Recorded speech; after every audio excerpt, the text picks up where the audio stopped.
यह बात आपको कहीं टीवी पे चर्चाओं में नहीं सुनाई देगी, लेकिन एक कॉमन सेंस की बात है कि 4 महीने पहले मोदी जी के नाम वाला इलेक्शन बीजेपी हारती है, 4 महीने बाद मोदी जी का इलेक्शन नहीं है, राज्य सरकार का इलेक्शन है, बीजेपी की स्ट्राइक रेट 148 में से 132।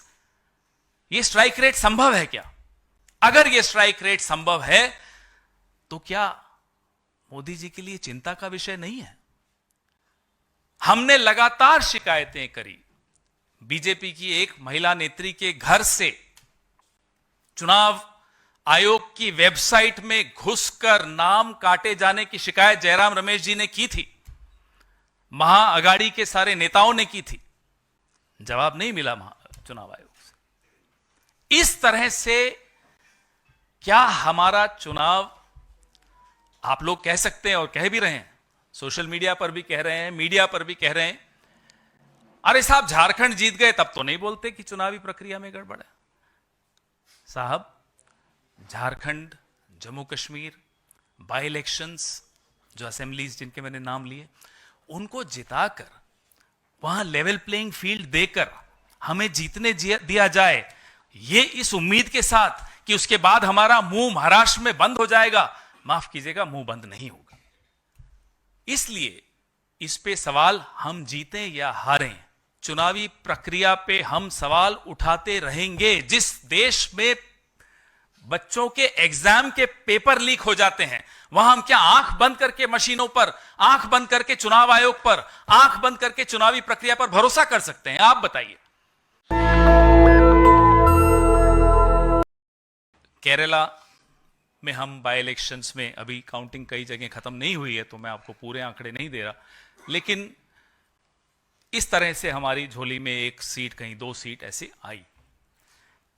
झारखंड में जहां एक प्रयोगशाला बनाने की कोशिश आरएसएस और भारतीय जनता पार्टी ने आदिवासी इलाकों में की, हेमंता बिस्वा शर्मा उनके पोस्टर बॉय बने। पोस्टर बॉय ने वहां कोई कसर नहीं छोड़ी, वहां एक ऐसी लैबोरेटरी बनाने की कोशिश की और उनको लगा कि वो सफल होंगे, जहां Yogi Adityanath ji poster boy number 2 बनकर आए और ऐसे ऐसे नारे झारखंड में दिए और ऐसे मंदबुद्धि तरीके से वो कैंपेन चलाया गया कि अपनी ही सरकार, अपनी ही केंद्र सरकार के विरोध में नारे दिए गए कि साहब घुसपैठिए घुस गए, 10 साल से आप सरकार में हैं, झारखंड का तो किसी और देश से बॉर्डर भी नहीं है, लेकिन घुसपैठिए आ गए। तो क्या आदित्यनाथ जी राजनाथ जी के खिलाफ षड्यंत्र रच रहे थे, अमित शाह के खिलाफ षड्यंत्र रच रहे थे? आजकल सुना है आपस में सबकी बड़ी तनी हुई है।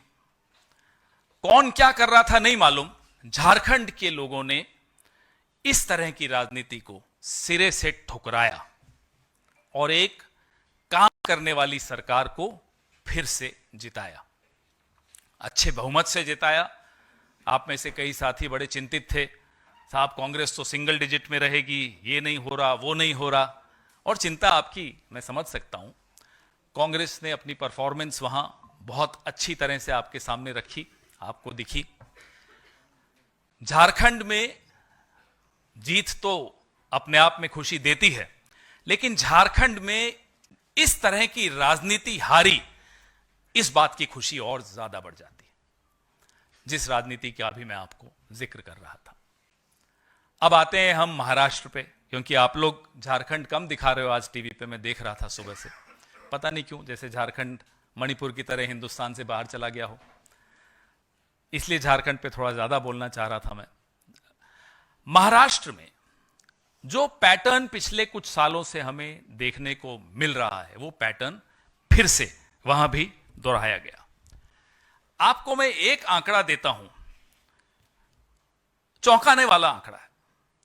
जिस महाराष्ट्र में लोकसभा इलेक्शन, जो कि मोदी जी के नाम पर लड़ा जाने वाला इलेक्शन था, उस महाराष्ट्र ने बीजेपी को हराया था। वो इलेक्शन मतलब मोदी जी को प्रधानमंत्री नहीं बनने देना चाहता था वो राज्य। वही राज्य उसी बीजेपी को 4 महीने 5 महीने के भीतर 148 सीटों में से 132 सीटें दे देता है। ये स्ट्राइक रेट आपको कुछ समझ में आ रहा है? कैसी स्ट्राइक रेट है? या तो ये मान लिया जाए कि महाराष्ट्र मोदी जी के खिलाफ है, माइनस मोदी जी बीजेपी के साथ है। क्या ये मानेंगे? हरियाणा में भी यही पैटर्न था। जिस हरियाणा ने लोकसभा में मोदी जी को हराया, वो हरियाणा बीजेपी में विधानसभा में जिता देता है बीजेपी को। तो क्या मोदी जी के खिलाफ एक माहौल था इन राज्यों में, या बनता जा रहा है हर राज्य में?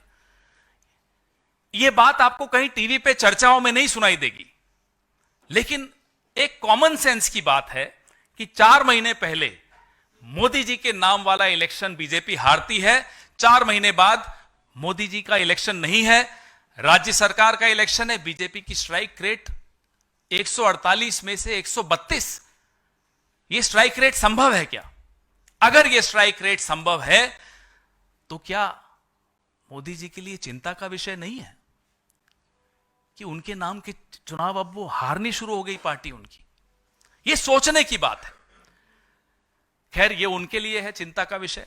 हमारी चिंता का विषय है लोकतंत्र, हमारी चिंता का विषय है चुनावी पारदर्शिता, हमारी चिंता का विषय है कि क्या इतने साल इस तरह से पिछले दरवाजे से सरकार बनाई, सरकार बनाने के बाद एंटी इनकम्बेंसी का रिवर्स हो सकता है क्या बीजेपी के लिए?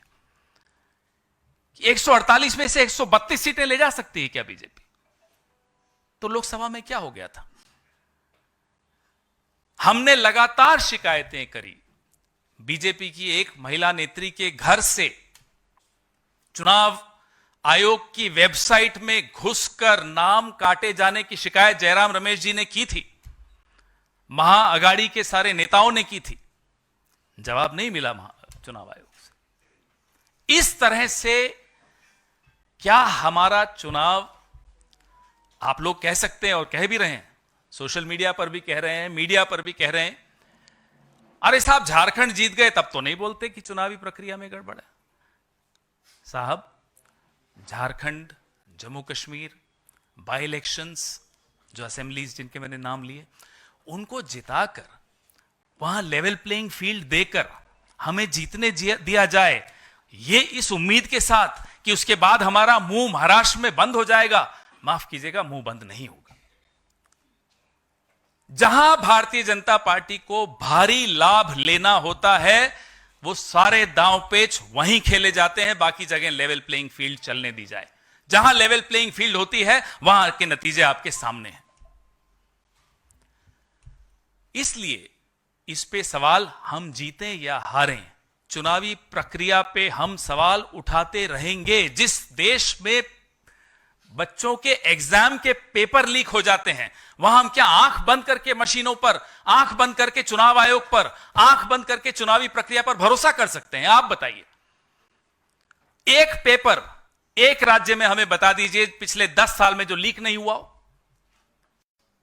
इसलिए जब हम बार बार चुनावी प्रक्रिया की बातें करते हैं, चुनाव ईवीएम्स की पारदर्शिता की बात करते हैं, 99% बैटरीज की बात करते हैं, तो चुनावी प्रक्रिया को और पारदर्शी और लोकतंत्र को और मजबूत बनाने के लिए यह बात करते हैं। आप झारखंड का नतीजा दिखा दिखाकर हमारा मुंह नहीं बंद कर सकते। हम नहीं चुप होंगे, हम बोलेंगे, और चुनाव आयोग से हम बार बार बोलेंगे। आज तक शेरो शायरी के अलावा हमें कुछ सब्सटैंटिव जवाब नहीं मिलता, जो हमने ऐसे मुद्दे उठाए हैं, जैसे कि अभी मैंने आपको उदाहरण दिया पुणे वाला। लिस्ट दी गई कॉन्स्टिट्यूएंसीज की कि यहां यहां रेड और ग्रीन मार्किंग हो रही है। बीजेपी के नेता रेड मार्किंग मतलब इन नामों को हटा दिया जाए वोटर्स लिस्ट से। हमने लिस्ट दी, उसका जवाब नहीं आया। 99% बैटरीज के बारे में आज तक जवाब नहीं दिया।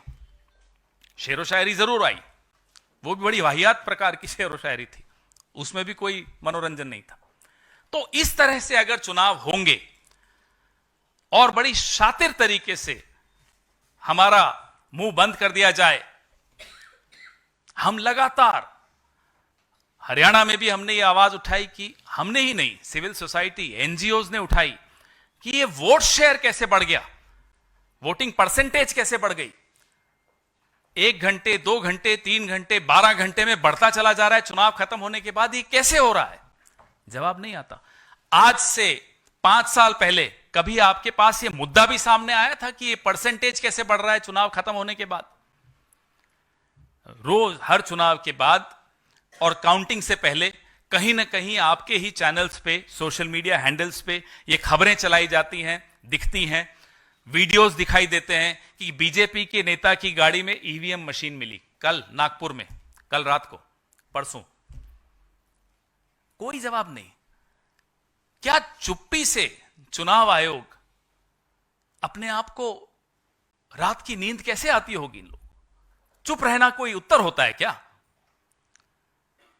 इसलिए इस देश की सबसे पुरानी पार्टी, इस देश की सबसे बड़ी पार्टी, इस देश में 54 साल 7 महीने शासन में रहने वाली पार्टी की हैसियत से और प्रमुख विपक्षी दल की हैसियत से हम अपनी ये जिम्मेदारी समझते हैं कि इस तरह के सवाल जो कि भारतीय जनता पार्टी को बड़े परेशान करते हैं, हम उठाएंगे, क्योंकि हमें आने वाली पीढ़ियों की चिंता है, हमें लोकतंत्र की चिंता है, हमें इस देश में पारदर्शी चुनाव करवाने की जिम्मेदारी हम अपनी भी मानते हैं। मैं जयराम रमेश जी से आग्रह करूंगा कि इस प्रेस वार्ता को आगे बढ़ाएं। शुक्रिया। पहले तो मैं झारखंड की जनता को बधाई देता हूं कि उन्होंने हमारे देश के लिए एक नया रास्ता दिखाया है, मार्गदर्शन दिया है। ध्रुवीकरण की राजनीति को निर्णायक तरीके से उन्होंने ठुकराया है। क्या क्या नहीं कहे गए चुनावी अभियान के समय। हेमंत बिस्वा शर्मा, उत्तर प्रदेश के मुख्यमंत्री, केंद्रीय कृषि मंत्री शिवराज सिंह जी चौहान, खुद गृह मंत्री और प्रधानमंत्री ने क्या क्या नहीं कहा। और सारा चुनाव झारखंड में सिर्फ एक मुद्दे और एक शब्द पर लड़ा गया, और वो है घुसपैठी। भय पैदा करने की खूब प्रयास की गई, पर एक निर्णायक तरीके से झारखंड की जनता ने अपना जवाब दिया है। हम जनता को बधाई देते हैं, और मैं समझता हूं ये सारे देश के लिए एक सकारात्मक संदेश मिलता है कि ध्रुवीकरण की राजनीति को हराया जा सकता है, और हम हराकर ही रहेंगे। महाराष्ट्र के बारे में जैसा कि पवन खेरा जी ने कहा, इसमें कोई दो राय नहीं हो सकती कि टारगेटेड तरीके से निशाना बनाकर ये लेवल प्लेइंग फील्ड जो होता है, जो बार बार चुनाव आयोग इस शब्द का इस्तेमाल करता है, इसीलिए हम उसी शब्द का इस्तेमाल कर रहे हैं, level playing field. Level playing field को बिगाड़ा गया है, जानबूझकर निशाना बनाकर टारगेटेड तरीके से ये लेवल प्लेइंग फील्ड महाराष्ट्र में बिगाड़ा गया। चुनाव के नतीजे आए हैं, ये अप्रत्याशित हैं हमारे लिए। महाराष्ट्र के चुनाव के नतीजे हमारे लिए अप्रत्याशित हैं, हमारे लिए अति आश्चर्यपूर्ण, और मैं समझता हूं ये भी कहा जा सकता है ये अकथनीय है। इसका कोई समझने की कोशिश करेगा वो समझने नहीं पाएगा। कई लोग विश्लेषण कर रहे हैं सुबह से, विकास की जीत हुई है। अकथनीय मीन्स इनएक्सप्लिकेबल। सुबह से विश्लेषण चल रहा है कि विकास की जीत हुई है, और एक एनसीपी अजीत पवार के नेता ने कहा है कि कांग्रेस पार्टी का जो फेक नैरेटिव था लोकसभा के चुनाव के समय, उसको महाराष्ट्र की जनता ने ठुकराया है। ये बिल्कुल गलत है, इसमें कोई संदेह नहीं होनी चाहिए किसी के मन में कि जो हमारा लोकसभा चुनाव में जो एजेंडा था, जो हमने मुद्दे उठाए थे, आर्थिक असमानता, सामाजिक ध्रुवीकरण, संविधान की सुरक्षा, जाति जनगणना और ये जो मोडानी घोटाले हैं, ये मुद्दे आज भी उतना महत्व रखते हैं और रखेंगे जब लोकसभा चुनाव के समय हमने उठाया था, हमारे नेताओं ने उठाया था, कांग्रेस अध्यक्ष ने उठाया था, राहुल जी ने उठाया था। जाति जनगणना, 50% आरक्षण की सीमा अनुसूचित जाति, अनुसूचित जनजाति और ओबीसी वर्गों के लिए, मोडानी घोटाला, ये सब मुद्दे रहेंगे। और हम समझते हैं महाराष्ट्र की जनता ने इसको ठुकराया नहीं है। कैसे ये नतीजा आया है, इस पर जरूर हम और जांच करेंगे, इसका विश्लेषण होगा, ये स्वाभाविक है। पर आज हम ये कह सकते हैं कि जो जीता है उनको भी ये अनुमान नहीं था कि ये नतीजा आएगा।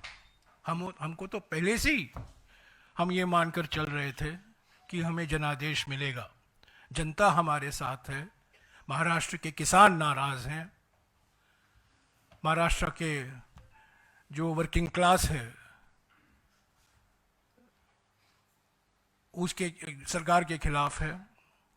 और एक माहौल जो था महाराष्ट्र में 4 महीने पहले, 5 महीने पहले, वो आज भी वही माहौल है, ये हम मानकर चल रहे थे। नेशनल दस्तक की आपसे गुजारिश है कि अगर इसको बचाना चाहते हैं तो नेशनल दस्तक को सब्सक्राइब करने के लिए रेड कलर के सब्सक्राइब बटन को दबाएं, फिर बेल आइकन की घंटी दबाएं। नेशनल दस्तक को बचाने के लिए बहुत जरूरी है कि हर खबर को शेयर करें, लाइक करें, कमेंट जरूर करें।